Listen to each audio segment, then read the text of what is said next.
Namaskar. Good afternoon.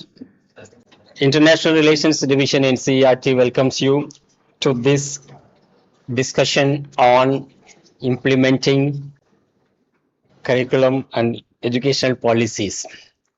This is the second talk in the series we organize as part of this NCERT's dialogue with various agencies, people, academics, teachers, and of course students.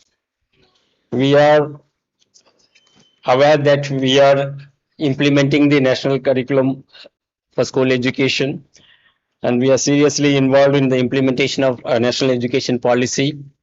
So this is the right moment to have a talk on implementing how curriculum works, what gets into the making of your curriculum and implementation of the same. So we have a noted expert in implementation science. We call it now implementation science, Dr. Noam Angrish. So before we begin, we will have quite a few people from What Works Hub for Global Education. We do not know in education what works. So we assume most of the times what works, then we realize something else works.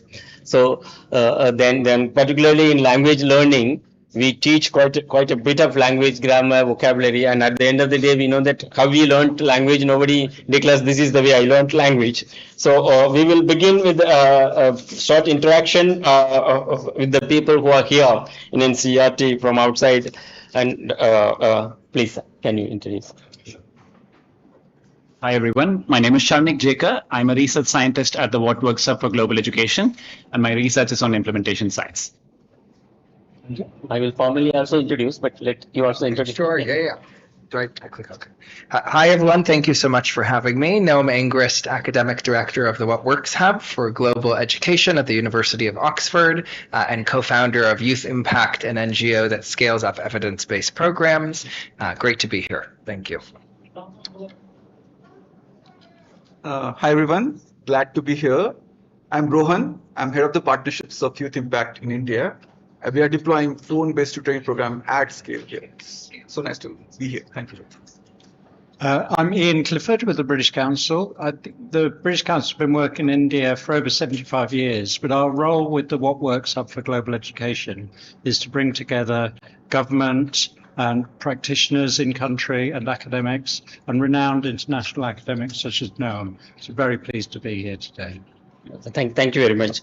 Let me also introduce the whole our NCERT family. We have members of faculty, heads of departments, and other members of faculty, and technical professional from the Rashtriya Data Center, Vidya Samiksha Kendra, and also technical staff from this institute, and a few doctoral scholars from our sister institute, National Institute of Education Planning and Administration, and also from State Council of Educational Research and Training, Delhi. So quite a lot of people to understand this. So let me extend welcome to everyone here for this event happening. So let me also introduce Dr.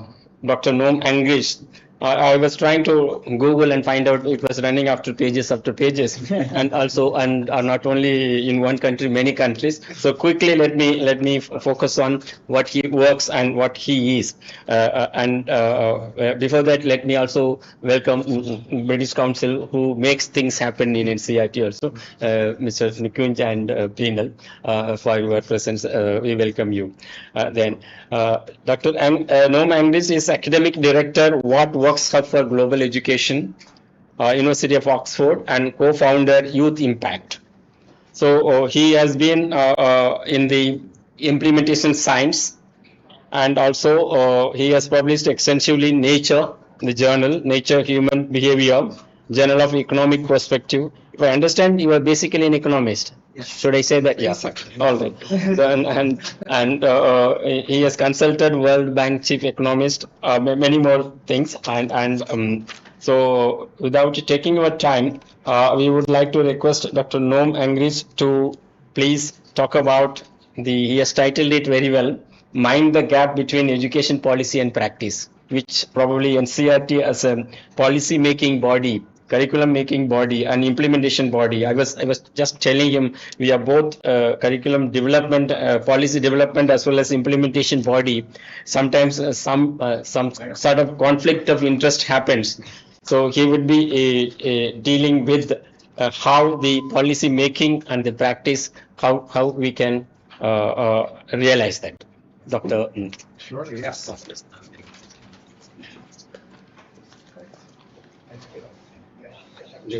Here. And is there a clicker on? Are you giving it? Yeah, thank you. Wonderful. Well, thank you so much for having me. Thank you for the wonderful introduction. I've learned that this is a very special place that combines research and policy and has an ambition to see that, of course, meet practice. So it's great to be here. Those are things that are near and dear to my heart. I'm going to give two related talks. One is about the gap between policy and practice, and then one is about ways of improving practice on the ground. So I'll give both.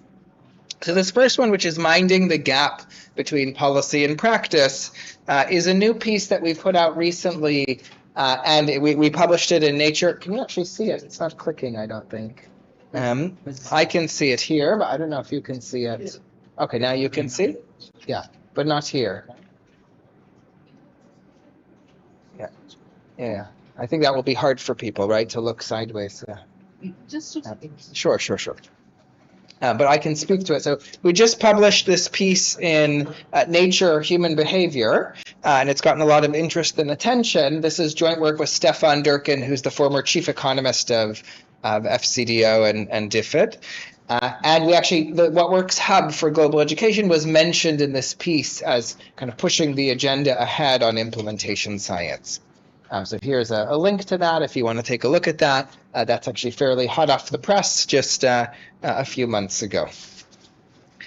Okay, so digging in to minding the gap between policy and practice. So some motivation for this, as will be familiar here, kids are in school now in many parts of the world, right? That's been a great success that children are in school. That wasn't easy. That's now the case. Yet, education quality has not kept pace with schooling quantity. So kids are in school but not learning very much, and you see that in things like the ASER data, right, where children are sort of the learning levels are very low. So the question is why? Why is learning so low? If kids are in school, shouldn't they be learning? You know, you think learning is happening in school. So what's going on? So one explanation is that a lot of policy frameworks initially did focus on schooling. That was the focus. That's what we achieved. So maybe we just need to focus the policy on learning, and then learning might be achieved. There's been a recent wave of kind of global momentum on learning. So the Sustainable Development Goals now include quality education as a goal, whereas the Millennium Development Goals didn't, actually. It was all about schooling. The World Bank has a new Human Capital Index. Right here in India, there's this very ambitious national education policy, which puts learning at the heart, foundational learning at the heart of it. So now we have these policy pronouncements. Is that going to be enough? So are these policies, which actually are really well intentioned and really right in many ways, are they going to translate into practice? To date, it's sort of, I think people know that there's a gap between policy and practice, right? That what's in policy doesn't always make it into practice, but it hasn't been very clear how big is that gap and what explains that gap, and is it bigger in some places more than others? That's what we wanted to see. Okay, so the data, so this is a global analysis that's not specific to one country, and we looked at data both on the policy and the practice. Okay, so we specifically look at a unique case of COVID, and COVID was really interesting because there was a lot of new policy, right? So governments responded to COVID and issued new policies, remote learning policies, and so it was sort of an interesting time to look at policy innovation. Okay, so for policy level indicators, there's this great data set from the World Bank, UNESCO, and UNICEF in over 50 countries surveying government officials and saying what was the policy that was in place. So we actually have information on what was the policy. We then also have household level data from household surveys on what parents and citizens said they actually got. Did they get the policy? Did they receive the policy that the government was giving? And then we connect the two to see if people got what the government said that they were getting. We do this in the context of COVID. We also do it outside of the context of COVID. We look at other policies, like ECD policies before COVID struck, actually. Okay, so I'm just going to cut to the chase. Here's one figure. And what you can see in this figure, hopefully you can see it, is the yellow bar all the way to the right means the percent of countries in a region that had a remote education policy. That might be radio, TV, teachers calling. And then the red bar is the percent of households in that on average in that region that are actually receiving the policy.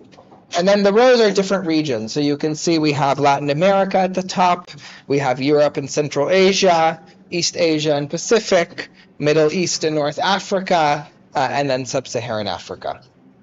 And what you can see is that in some parts of the world, this gap is enormous. So in Sub-Saharan Africa at the bottom, almost 100% of governments are saying that they're having the policy in place, but just about 20-25% of citizens are receiving any version of that policy. Okay. This is not even if it's working. This is just, is it happening? Right? Is it making it? So that gap is massive. You can actually see that most regions of the world have some new policy. So that's really interesting because it suggests that actually the policies do adapt. They do change. We often think policy is sort of inflexible. It doesn't change. But actually here we see policy changed quite a bit. But the services received very small. So you can see in the East Asia and Central Asia, that's just around 50-60%. So, people are getting it more than Sub-Saharan Africa, but not 100%. There's a big gap. Then we wanted to see how much of that gap was that the policy was not designed well in the first place, was sort of naive, or was it a service delivery issue? So what do we mean by that? If a government launched a internet-based remote education platform, did citizens actually have access to the internet, right? Not everyone has access to the internet. And so we actually have data from the Demographic Health Survey on whether citizens have access to the internet. So we can do that for each policy. So what you can now see is that first yellow on the right, that is saying that's the percent of the gap that's explained by just not a well-designed policy. The government rolled out internet-based remote learning, but no one had the internet. The green, the light green, is good policy, not good service delivery. So this is okay. They had access to the internet, but something else went wrong, right? There was some other issue. The dark green is what citizens are actually receiving in practice. And the bottom line here is you can see it varies quite a bit. So this varies country by country. So there's something interesting there. This is now specific countries. Let me see. Do we actually have India here? I don't think we have India. But you can see we have country by country. And on average, you can see the green light bar is bigger. So that means that on average, the policies were pretty sensible, but the service delivery wasn't very good. Okay, so now we're seeing, governments are changing their policy pretty quickly. Policies are reasonably sensible, but the service delivery gap is really the big one. Okay. Last one is, was this unique to COVID? Now we're looking at another setting, early childhood development before COVID. And interestingly, what you can see here is almost the identical pattern as the first figure. So again, Sub-Saharan Africa is at the bottom, Latin America is at the top. So you can see this is not just specific to COVID, it's happening in other settings as well. Okay, this I'm going to skip actually.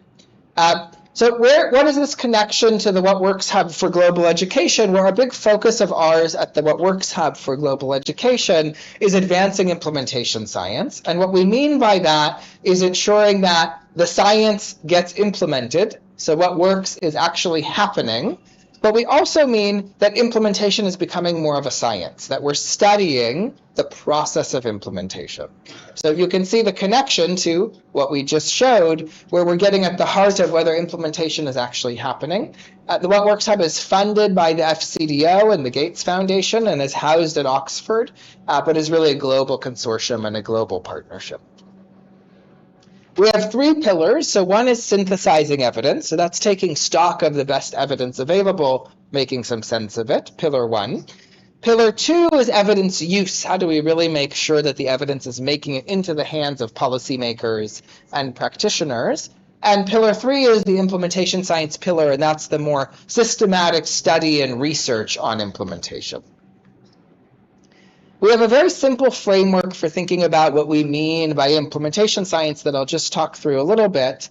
At the top left there, I think that's your top left, yes, top left, is the idea of efficacy. Okay, so efficacy is a controlled proof of concept. So we've tested something, but very small, very controlled. We're sure it works, but it wasn't in the real world. Okay, so that's efficacy.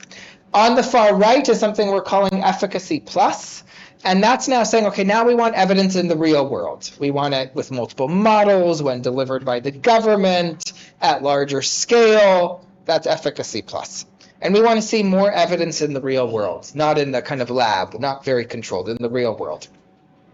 Then you can see at the bottom there, bottom left is policy, because that's a high-level policy framework, and practice at scale. So what I just showed you, this earlier work on minding the gap between policy and practice, is speaking to this bottom piece, showing that there's a big gap between policy and practice, and we need to close that gap.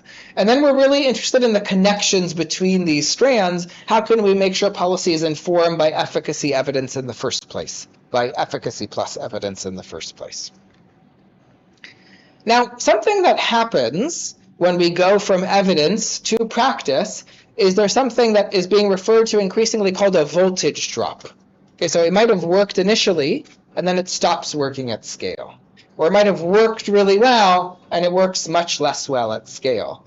And that's been this kind of puzzle. Why is that? Why does it work at first, and then it stops working? And then a question is, what can be done? I think the text is a little small. I hope you can see it. Is it visible? Sort of. I guess I have to really explain. Okay. So yeah, that's a little better. There's this voltage drop. Now, what can be done to prevent that voltage drop?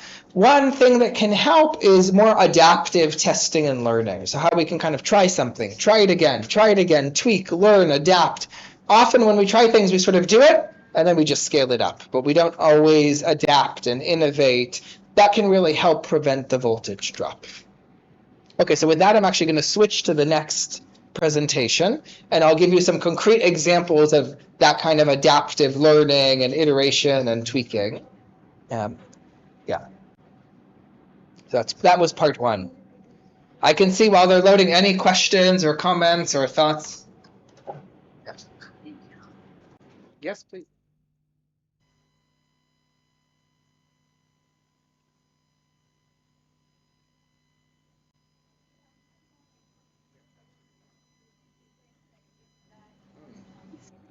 Yeah, it's a great question. I would love to throw that back out to the room. What makes a policy sensible? It's a great question.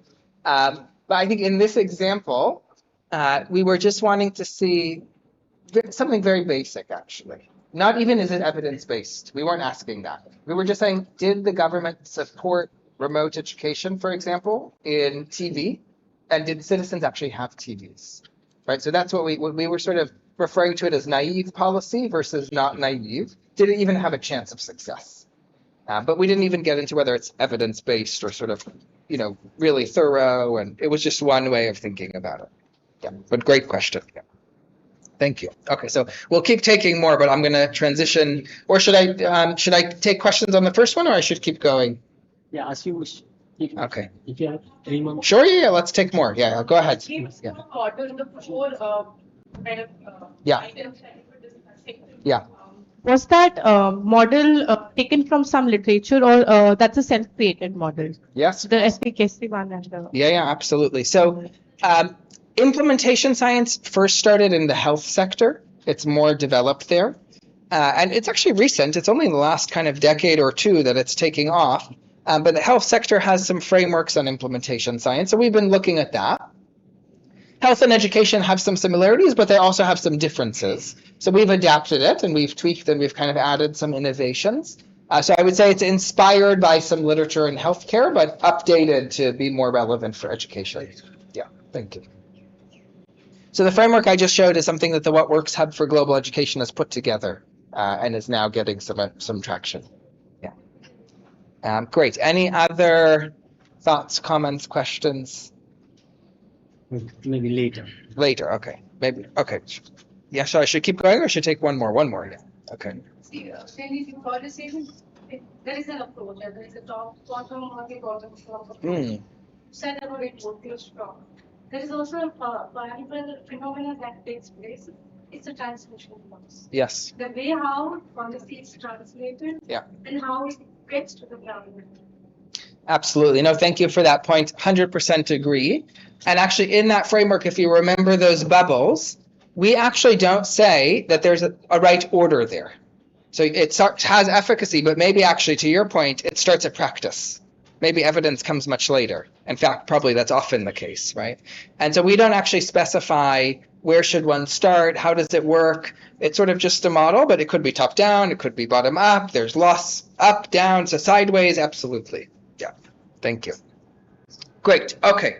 So now getting into an example of adaptation, and if someone can just tell me when I've hit my time also, I don't know how much time. You have time. Okay, you'll tell me, okay. Great. So a few sections here. So one, I'll reflect on the scaling of effective education approaches.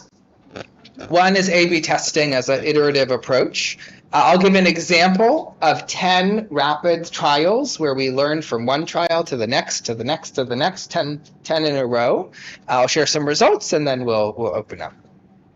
Okay, so I just shared some of this, but there's this growing recognition that we have a learning crisis and there's a need to scale what works, right? We don't have time to reinvent the wheel, to try new things. We need to take the things that we know work and scale them. And there's a growing evidence base on these things that work. There's sort of growing consensus. And a lot of that is in, the national education policy in India. Actually, it's very well informed by the evidence. It's a really remarkable policy. But as we've just talked about, often when things go to scale, even if they initially worked, there's this voltage drop. Then you kind of lose the effectiveness. So A/B testing has the potential to help address this and reverse and mitigate a voltage drop by tackling two sides of the equation, reducing cost and increasing effectiveness. And I'm going to come to that. This is a really common approach in the tech sector, actually. So technology companies are actually always doing A/B testing. Every time we go on Google, every time we watch a Netflix, any of those things, all these things, we're actually being A/B tested. They're seeing if we show it to you this way or that way, does that improve? And they're doing tens of thousands, hundreds of thousands, millions of A/B tests. We don't do that in education as often. We don't try all these things and then see if it's working. And so the inspiration part of it is coming from the technology sector, which is really doing a lot of this. And in the technology sector, there's some evidence that from Microsoft, for example, that these kind of tests can improve and increase revenue by 10 to 25% a year. So imagine what that could do to learning outcomes, right? If we can get similar returns in education, we could improve learning by 10 to 25% a year. So what is A/B testing? We've been summarizing it with what we are calling 3 R's. So the first R is rigorous. And here we mean something like a randomized trial where you've randomized 2 groups to receive essentially everything else the same besides one thing. So they're equal, they're comparable, they're almost like clones, but one group has gotten one version of a curriculum and another group has gotten a different version of the curriculum, and so you can compare them. That's also true for A/B testing. One difference for A/B testing is in a typical kind of full experiment, the way it's usually done, you have treatment and you have control, right? So you have a group that's getting something and a group that's getting nothing. In A/B testing, you have a group, both of them are getting something. It's just something with a tweak. Okay, so it might be a curriculum that's done a little bit this way versus a curriculum that's done a little bit that way, rather than curriculum, no curriculum. So that's just a little bit different. And that means we're answering a slightly different question. So instead of answering the question, does it work?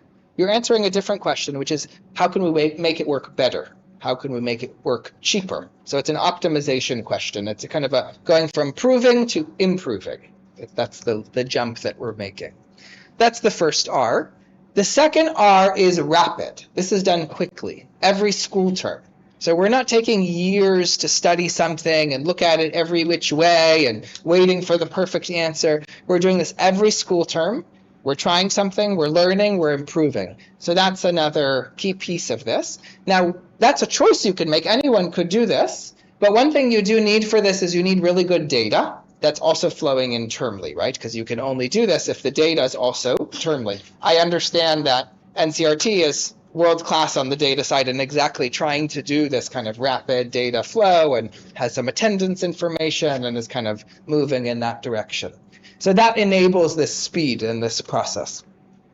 And then the final R is regular. So it shouldn't be a one-off. You do one, you do another, you do another, you do another. There's so much to learn, there's so much to try. It's cumulative. So that's another key piece of this process. Okay. So those are the three R's. I think I've clicked, but I don't know if it's moved. I don't think it's moved. Yeah. So I'm going to give an example from one type of education intervention, which is focused on tutoring. You need, okay, yeah. Which is focused on tutoring. It's not to say tutoring is necessarily the best intervention, but I'm just using it as an example because we have a lot of good examples from tutoring. One thing I will say about tutoring is the evidence does suggest it's actually one of the most effective interventions in education, but it's also expensive and hard to scale. So it's a really interesting test case. Thank you. It's working, okay. It's a really interesting test case. We can't see it yet. Okay, there it is. Because it's so effective, but so hard to scale. Expensive, costly. Okay, so that's a case that we're going to look at, and we're going to look at a specific application that uses technology to make it cheaper and more scalable. We have 10 rounds of tests, so we've tried this many, many times, and I'll give you some examples from those 10 tests. So the specific example we're going to look at is a really simple and straightforward one. It's actually happening in Karnataka. It's called Ganata Ganaka here, actually. So the principal secretary of Karnataka is actually scaling up this approach, which is very exciting. And it was originally tested in Telangana in India, as well as in 5 other countries. So I'll actually come to that evidence. And it was actually pioneered during COVID times. And so one of the key insights was lots of people have a phone. So the question was, how do you reach people when school is disrupted? Well, lots of people have a phone. So if you call them, that's a way of reaching them. So it wasn't actually a kind of app or anything fancy. It was a phone call. So kind of a tutor or a teacher is calling in, making a phone call. And then that tutor or teacher is trying to ensure that the instruction is really customized and tailored to the level of a child. So a child who doesn't know addition is taught addition. A child who doesn't know subtraction is taught subtraction. And they have a mini assessment. And so the child is really learning very, very quickly. Okay, so that's the intervention. We say that there's a platform and a pedagogy. So the phone is the platform. The pedagogy is this targeting of instruction. And it was really effective. So it was really effective. It was actually the first evidence on education in the world during COVID. So it was kind of a historic first. And now it has over 6 to 10 studies around the world showing it's effective. So the evidence is very strong, but the question is scalability. Okay. So again, I mentioned it's very targeted instruction. This looks a little bit like the Astor test, so you'll be familiar. Assess and target, addition, subtraction, multiplication, division. So this was published also in Nature Human Behavior. It was the world's first evidence, as I mentioned, during COVID. And then we then tested it. Oops. I want to go back. Yeah, we tested it. So there's 2 papers. One on the right is the Nature paper. The one on the left is a 5-country study. So we showed it actually worked in many countries, many places: Philippines, Uganda, India, Kenya, Nepal. So it worked in all these countries. Okay. So now this is something that works. It's something that's getting a lot of attention and it's scaling, but we wanted to tweak it and make it cheaper, make it more effective so we don't have the voltage drop. We wanted to make sure that as it scales, it doesn't lose effectiveness. So we tried a bunch of different things. Hopefully you can see this. And there were small things, but small things can make a big difference. So here, for example, you can see we played with the dosage. Okay, so one version of the program had a phone call once a week for 20 minutes. Okay, so it's very short. One version of the program had a phone call for 40 minutes every other week. And the reason for that was parents were saying, it's very hard for me to schedule. So if you're going to reach me, when you finally reach me, spend as long as you can on the phone. I'd rather do 40 minutes instead of 20 minutes, but then call me every other week. And that saved a lot of time scheduling, which is actually one of the biggest costs in these programs because it's people time, and people time is the biggest cost. It's actually reduced cost dramatically. So that was one test. Another test was motivational nudges, giving examples, testimonials from other parents, what they had received, what they had seen. Another one was adding more kind of things through technology, WhatsApp videos, things like that. And then the final one was actually encouraging the parents to get more involved in the child's education. So often the parents would sort of give the phone to the child and put it on speaker and not participate. That's version A. Version B is we ask the caregivers to take over the call halfway through. Okay, so I'll show you the results in a second, but it's these kind of tweaks, right? These tweaks. So it's not program, no program. It's program like this, program like that, these small tweaks. Originally, and these tests we've done in Botswana.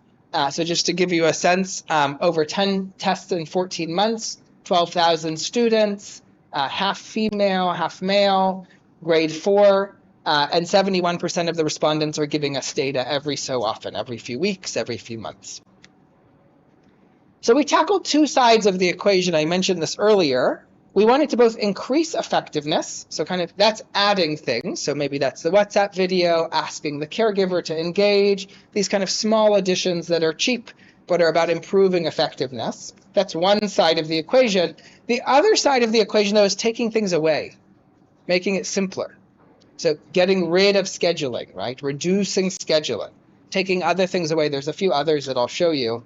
That's not as often done. Often we add. We don't simplify. So the second test is simplifying. And that's actually a slightly different question. So when you're increasing the effectiveness and you're adding, you want to see the effect size go up. When you're taking things away, you just want to see that the effect size doesn't go down. You're actually not seeing if the effect size goes up. You want to make sure the effect doesn't go down. So that's a very different question. Okay.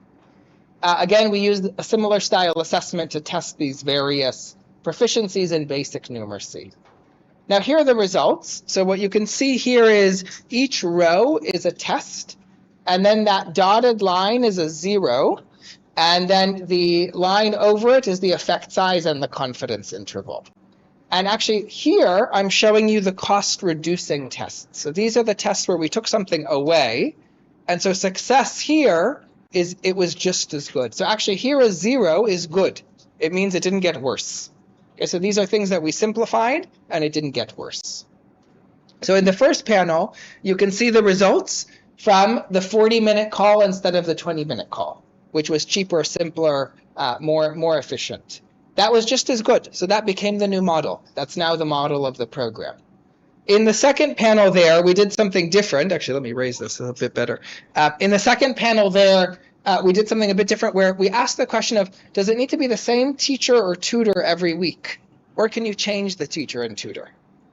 Why were we interested in that? If it's the same teacher or tutor, familiarity, comfort, they're kind of getting used to the person, but then it becomes harder to schedule. If it can be a different teacher or tutor, now actually, anytime the household's ready, someone can call. So again, that reduces the scheduling cost. That was just as good, a little surprising. We thought actually having the same teacher every week would be better. But it turns out actually a new teacher can still be just as good, partially because we have all this information on the levels. So the teacher knows where to start. The teacher knows, okay, I'm teaching addition today. And then the final one is we actually tried a centralized call center to really make scheduling efficient. You can see we're really focused on the scheduling. And then that was also just as good. So each of these made it cheaper, simpler, and was just as effective. So that was really interesting. And again, the biggest cost for any of these programs is always people time. So if you can save people time, you are saving cost. Okay, so that's the cost reducing. Then on the effectiveness enhancing side, now we're adding some things to the program and we want to see if it's more effective. Okay, so the first panel here is tech package add-on. So here we're adding WhatsApp videos. Here now, we actually do want to see it away from the 0 line. We want to see it above the 0 line. Here we want to see increased effectiveness. Okay, so here, unfortunately, a lot of the tech additions didn't work very well, actually. So WhatsApp videos didn't make things much better. Those kinds of things didn't work that much better, actually. So that was a bit disappointing, but such is the evidence. We also tried edges. That also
maybe most strikingly, they're giving you for $100. So how much is that in rupee? 88 rupees. Okay, $100. Oh, sorry, 100. 8,000 rupees. 8,000 rupees. Okay, so for 8,000 rupees, you're getting 210 standard deviations of learning. It's actually almost hard to imagine. Okay, so that's the equivalent of almost 210 years of schooling for 8,000 rupees. Okay, that's how cost effective it is. It's hard to believe. It's a model, so it's a simulation. But that's how cost effective the caregiver intervention is. Very, very, very cost effective. Okay, so some takeaways. The original program was already very effective. And then these additional tweaks and enhancements improved over the original program quite a bit. And we're actually seeing that this A/B testing is as effective as A/B testing in the technology sector, that our success rate was even higher than Microsoft. Okay, so this is working in our sector. This is working in education. And some of these cost effectiveness gains are bigger than any education intervention in the sector. So the returns to this kind of learning are enormous. So often we do it once, we say it works, we scale it, and then we don't keep tweaking. But the tweaking is game changing. Okay, so that's a big takeaway here.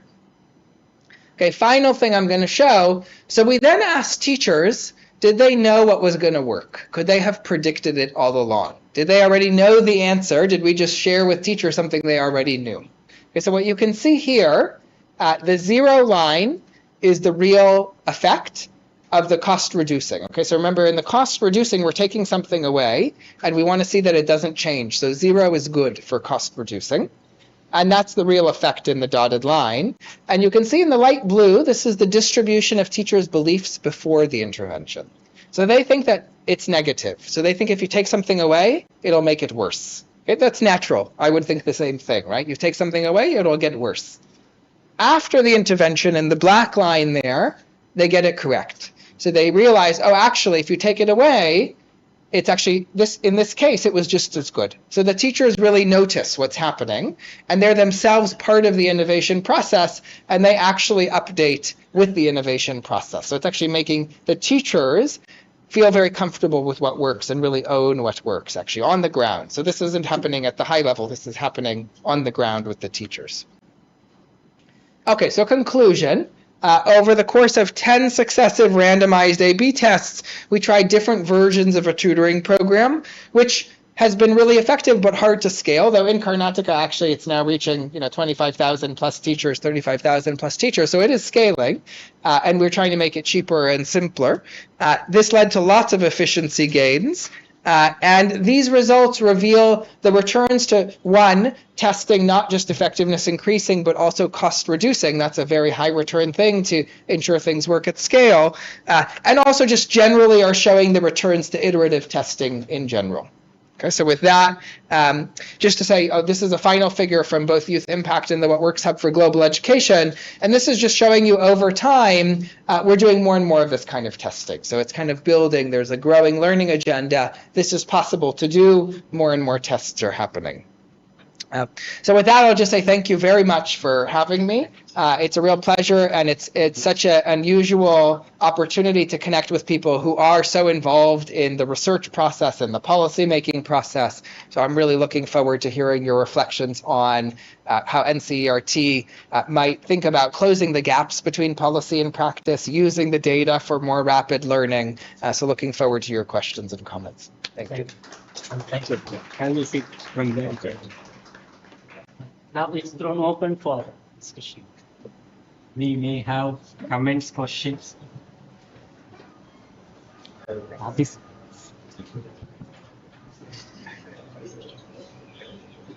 Good afternoon. Thank you very much for a wonderful presentation. I have a few questions, in fact, rather not one or two. Basically, when it comes to evidences, the collection of evidences is very important. But what matters equally is also who is collecting the evidence, why the evidence is collected, for what purposes the evidence is going to be utilized, and what implications it will have on the system. So all these things do certainly matter. And whether evidence is collected at school level, which will be certainly influential as a feedback to the student and school, so that they can make improvement, or is it collected at state level, provincial level, or national level, or international level? All that matters. And we have also seen that, like, when evidences are collected superficially without going into the nitty-gritties of the system, we also, create problems. Say, for instance, PISA, we all know that, like, performance against PISA is well appreciated. But when it comes to what happens behind that, many people know but do not want to question that.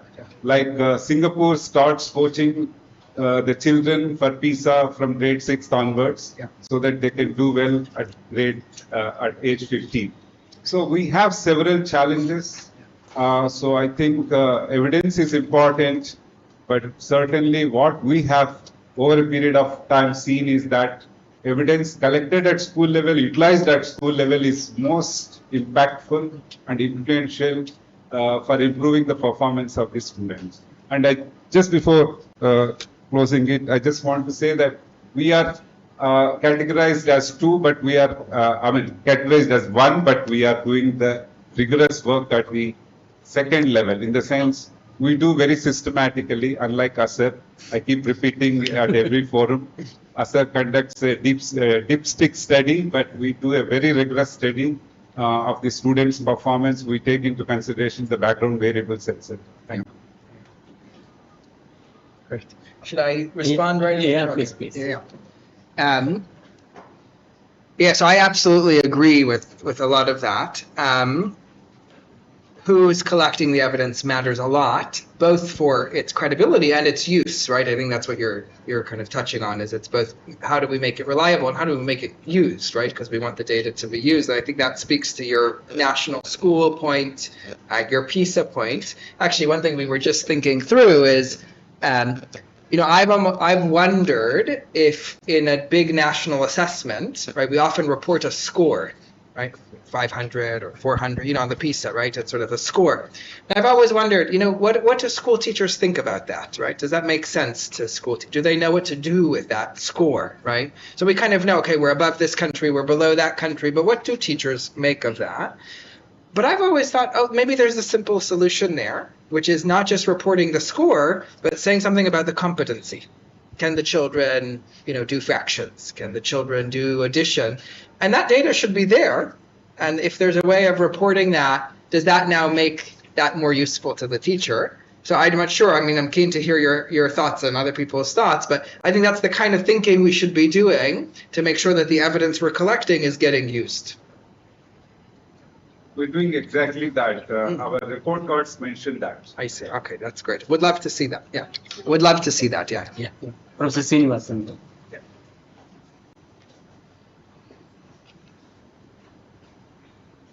Here is an economist again. So, good afternoon. It's a very interesting study. But thanks. I found that what you said is correct, but in India, if you look at my things, I have not compared, studied India data, but the emphasis on schooling and not on learning. If you look at our country, if you look at last 15 years, there's a lot of emphasis on learning. For example, our 12th five-year plan, the planning size at the national level, they started looking at the learning outcomes as a major source of understanding education. So from then onwards, you will find NCERT is also from since 1990s conducting large-scale assessment, and the NGOs like they're also conducting large-scale assessment.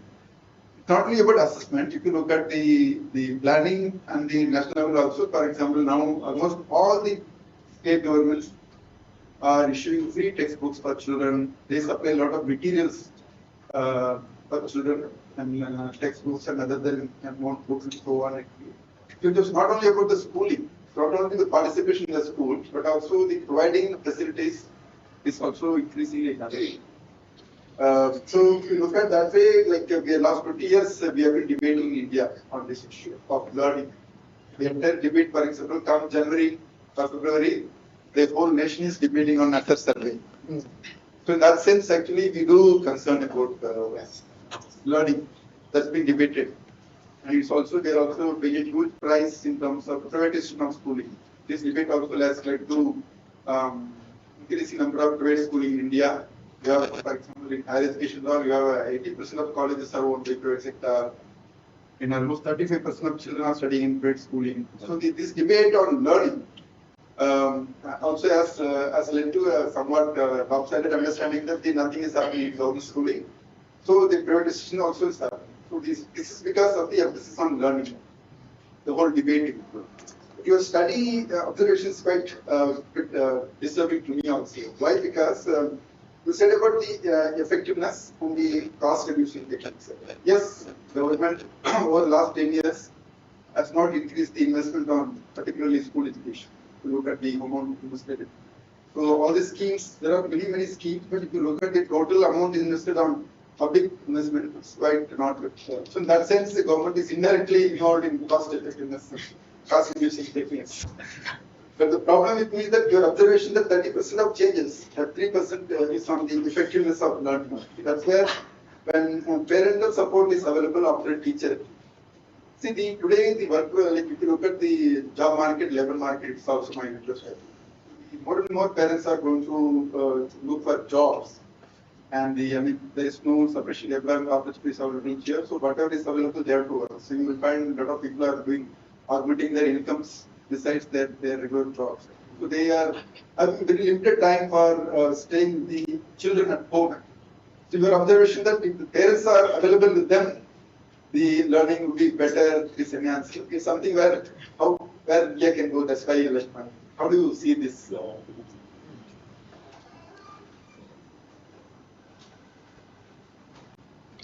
Yeah, and yes, take the point. I mean, I do think that here it's clear that learning has been at the top of the radar, but I think that's been less the case in other countries. But it seems like indeed, India has been in the lead of the learning debate and discussion, absolutely. And it's interesting some of the factors that you pointed out there. Yeah, on this last point of the parents, so we're economists also, we were also worried about the labor market. So we actually measured that. I didn't share the result. It does not reduce the likelihood that they have go into the labor market or make income. We explicitly measured that, and that doesn't reduce. So they're doing more education, but it's not taking them away from something. And one of the reasons for that, it's very short, 20 minutes, 40 minutes, once a week. It's not this kind of, it's not like childcare, it's not, and it's not like they're running a center for, it's short tutoring, and it's very efficient. Yeah, but we wanted to make sure that wasn't the case. Yeah. Yeah, please. Ma'am.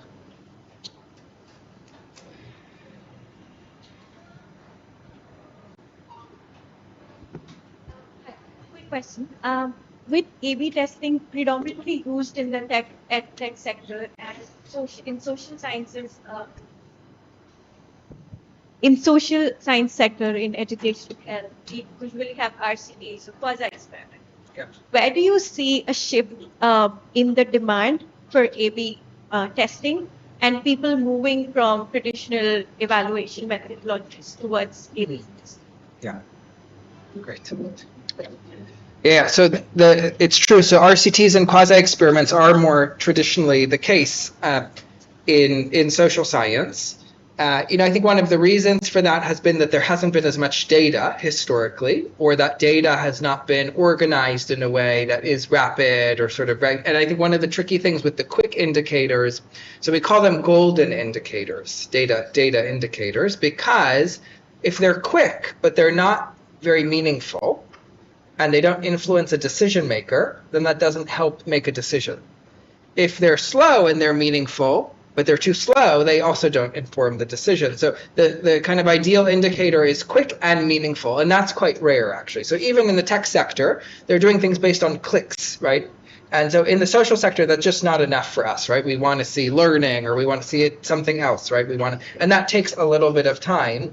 And getting those data systems to be regular and large scale, that's often a bottleneck, but that's changing. That's changing. Ed techs are getting there. Even kind of other organizations working in the field are getting there. So I think as the data infrastructure improves and is kind of flowing, then A/B testing will be more possible.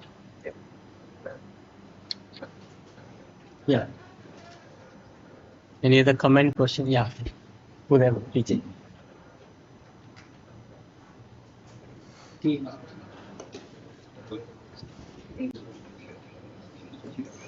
My question is more related to methodology of conducting this test. So, when you conduct a test like quasi-experiment test, you need to control for all other factors. So, how will we address all other? How do we keep all other factors constant to be able to extract the accurate results? Especially with context in the context of India, where there are a diversity of cultures. Yeah. Yes. Yeah. Thank you. This is actually where the randomization comes in. So A/B testing is not just tweaking; it's randomized tweaking. And randomization has this incredible property, right, where if you randomize, thousands or hundreds of thousands of people, some into this group, some into that group, on average, they're almost the same. It's kind of amazing. So it controls for a lot of those factors. It doesn't work in a small scale, but at a large scale, the groups are almost identical. And so that gives you this ability to say, okay, so these are equal groups on average at large scale. Therefore, this small change, I can say that caused the difference. Yeah. Any more? Yeah, please. Here. After. Hi. So in your experience, does disaggregated data indicate and inform the voltage drop and stop at that? Or does it also pose afterthoughts to policymakers and tweak policy? And if you could share an example. So the disaggregated data? Or? Yeah, disaggregated data. So granular data in terms of, like Sir was just saying, that if you have learning outcome based data, does that have effects only up till a voltage drop, or does it also have policy implications and afterthoughts to policymakers to sort of provide better interventions? Does that make sense? Yeah, I can try, but I'm not sure I'm fully getting. Yeah, but I'll try. Let me try. What I would say is, so voltage drops are there everywhere. They are, when interventions work well, when they're small and then they go to scale, they're often reducing. I also spoke about the gap between policy and practice, right, where you sort of do something at a big scale, maybe that's what you're referring to, and then you don't see it in practice, so that probably also leads to a voltage drop. I guess one thing I would just say, I would sort of piggyback off that question and say, one question is, does there always have to be a voltage drop, right? Is that an inevitable thing? Is it just the case that as something gets bigger, it also works less well? Is it just too difficult? And I think there's some growing evidence on this, which suggests that that's often what happens, but it doesn't have to happen. There are ways to actually get better over time, right? So we learn from experience. So if you do something, you try it, you do it again, you try it, you get better. And then that should actually avoid the voltage drop. So I think a question for a government system is, how does a government system learn from experience, right? And try it and try again. A/B testing is one way, but it's not the only way. So I think you don't have to do A/B testing. You could just have lots of data, look at it, learn, improve, learn, improve. So I think that's probably what you're driving at. And I would say, yes, you just learning from experience and seeing what works and trying again. I was just curious to know, so in order to enhance the learning outcome of the students, you chose to tutor them that were at home. So is there any specific reason for choosing this particular technique of enhancing the learning outcomes? Yeah, so it's not necessarily to say it's the best one. It's just an example where we happen to have 10 rounds of testing. But, there's curriculum reform or one of the most important things, right? So it's not to say this class of interventions is particularly prioritized. But one thing I will say about it, I think I mentioned this, is it is very effective. And so tutoring is one of the world's most effective education interventions. It's just hard to scale, right? It's a bit expensive and hard to scale. So it's an interesting one to think about the scaling challenge. And so it lends itself well to these scaling questions. Yeah.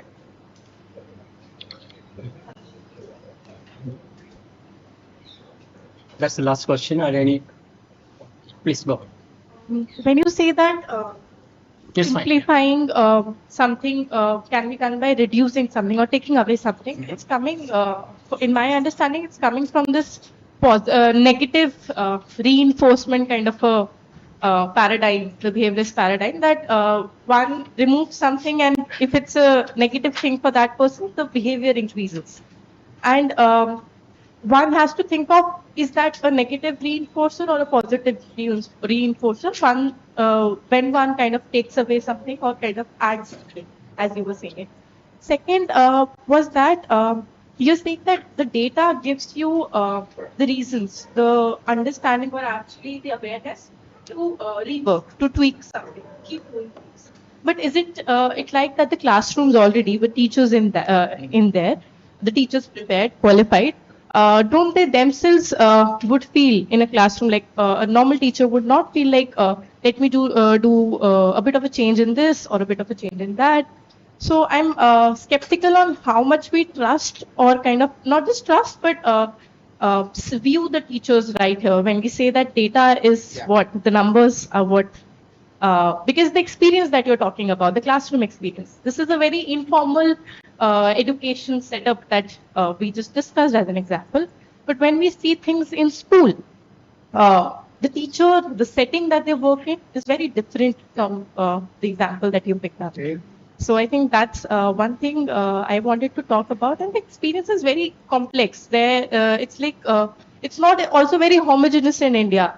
Even in the same school, different. I'm just taking an example of KV. There is this system that school of systems that work under that are funded by the central government. Mm-hmm. But there are this 4th grade class parents who are sending their children to the same school because they are a central government employee. But there's also professors who are also under the central government who are sending their children there. So there is a mix. There's a heterogeneity that I think. In my understanding, data sometimes it's not just numbers. The numbers have something when they say something. Great. So I'm going to make 3 points because you also made 3 points. So I'm going to make 3 points. So one is what is the question and where is the question coming from? I didn't touch on this, but it's very important. The questions all came from the teachers. And that was really important. And I think that's a very big difference from this approach to the typical approach, where the question comes from someone very senior. And the reason for that is the whole point of this approach is it's about decision making. So we're testing things so that decisions get made and so that changes happen on the front line. And changes will only happen if the teachers think it's interesting and important and makes their life better and easier. So actually all the teachers decide what gets tested. So the teachers get surveyed, questions get addressed, and in fact the only questions that seem to end up mattering are the ones that teachers come up with and where teachers want to know the answer. So there's some questions the teachers, they feel they already know. They don't want you to test. We actually don't test those. Maybe we should, but we don't.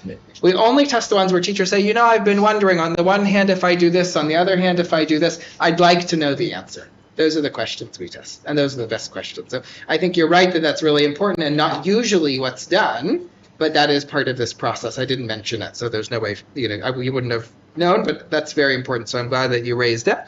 On the taking things away and doing it in a government system rather than this kind of more semi-formal. So one thing to just clarify on the taking away, it's not taking away from the students. It's making the program easier to implement. It's simplifying the program. The whole point is that it shouldn't take away from the students, right? That it shouldn't take away from the effectiveness, which is why we don't want to see things get worse. If they get worse, then it isn't a success, right? And so you're making things simpler. And I'll give you an example touching on the last point on, can you do this in the government system? Absolutely. I think that's when this is most interesting. And so, for example, a question we just tested, I didn't show you this example, but we just tested this. Coaching, right? Coaching, mentoring, such an important part of every government system. Very hard to do at scale. Also very expensive, but very effective. One of the most effective things, right? This is like the ARP's, right, equivalent, right? They're very critical, right? They're going to do the coaching, they're going to do the monitoring, but it's expensive to do school visits all the time, right? Time consuming. So we tested what happens if in version A, you do 2 school visits in a term in person, or in version B, you do 1 school visit and 1 phone call instead of an in-person visit. Much cheaper, much more scalable. Is that just as good? And it was just as good. And so it's not to say you go only to virtual phone calls, but 1 visit, establish the trust, build the rapport, see what's happening, then 1 follow-up phone call, much cheaper. So that would be an example of a cost-reducing test in a government system, in a formal system that has a lot of consequences. Thank you. Thank you, everybody.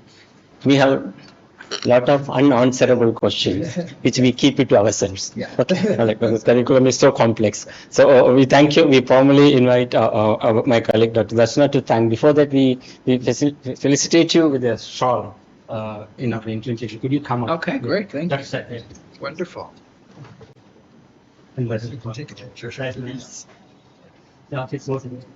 colleague will. Sure. Yeah. Thank you so much. Yeah. Thank you. Please.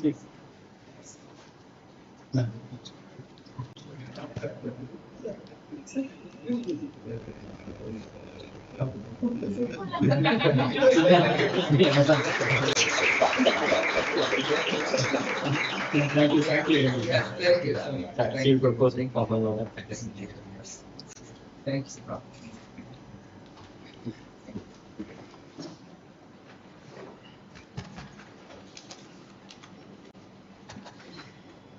So good afternoon to all. So first of all, thank you everyone for having a good academic exercise.